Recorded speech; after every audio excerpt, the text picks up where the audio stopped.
Facebook on pool tundi maas, inimesed lähevad paanikasse. Aga me ei saaks sidruniga kodumaja pidamist sidrunifarmiga ära toita. Kõik taandub raku tasandile mees.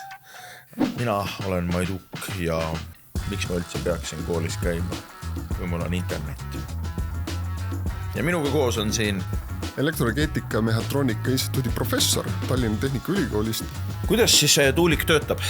Kõige lihtsam vastus on Kui ma lihtsalt niimoodi teen, kas siis juba ei saa energiat sellest toota? Ei saa. Tähendab, saab, et selles mõttes oled ju tööd teinud, et sa ju õhu liikuma pannud ja selles mõttes, et midagi sellist töösarnast selles mõttes selles tuules juba ka on.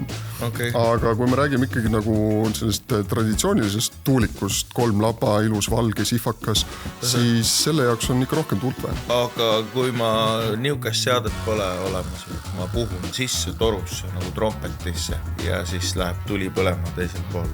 Selle nimi on alkomeeter. Jah. Aga alkomeeter ei lähe ju tuli. Teisel pool läheb tuli põlema. Läheb Kaine põlema. või purjus.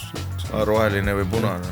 See on tõesti alkomeeter, aga lamp. No siis ma võtan lihtsalt selle punase selle filtri ära ja ongi asi antse. Ja siis peale selle saan veel teada, kas ma olen purjus või mitte. Just, 2 ühes. Aga kui ma lihtsale inimesele, kuidas see siis selline tuulik?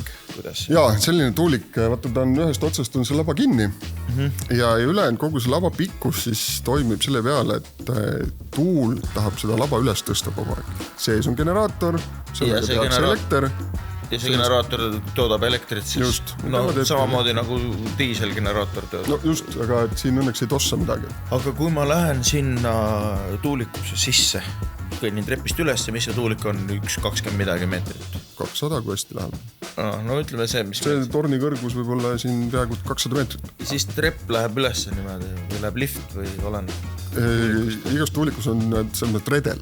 Et sellist keertreppi ei ole. Redel ja ta on seest tühi siis ülejäänud. Ja suures osas on tühi, kaablid tulevad alla sealt seest, et elekter siis selle masti seest alla tuua ja siis jagada laiali. Aga palju see üks tuulik elektrit toota suudab siis? Nende suuremate tuulikute jõuame 6-10 megavatti, mis on väga palju. Võtame need megavatt-tunnid sealt praegu vahet ära, et lihtne inimene ka aru saaks.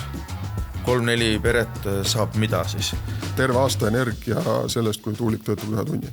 Tõsiselt, see on jõhkralt energiat. Palju peab siis tuul puhuma, et tuli põlema läheks tohas? No ütleme, et selline kerge tuul, ütleme siis niimoodi. Aga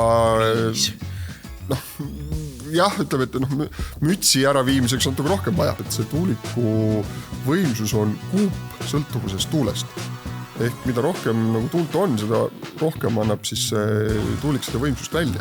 See kuubiks või see, mida rohkem on tuult, seda rohkem on elektrit. Ja jõhkralt, et mida rohkem on tuult, seda jõhkralt rohkem tuleb elektrit. Väga hea, no see nüüd on siilile ka selge. Aga mida suurem ja vägevam tuulik, seda rohkem elektrit tuleb?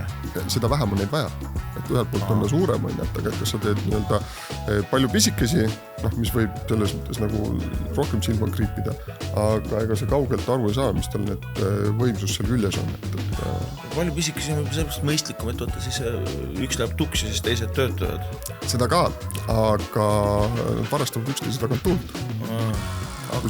Konkureerivad, jah. Et esimesed võtavad rohkem ja teistele siis ei tule nii hea tuul. Siis on ka nagu loomariigis, et üks on alfatuulik ja teine on äbarik tuulik. Kusjuures päriselt on ka nii. Eriti meres, et mida väiksema alale sa pead neid kokku trügima, seda rohkem on üksteise pealt varastada.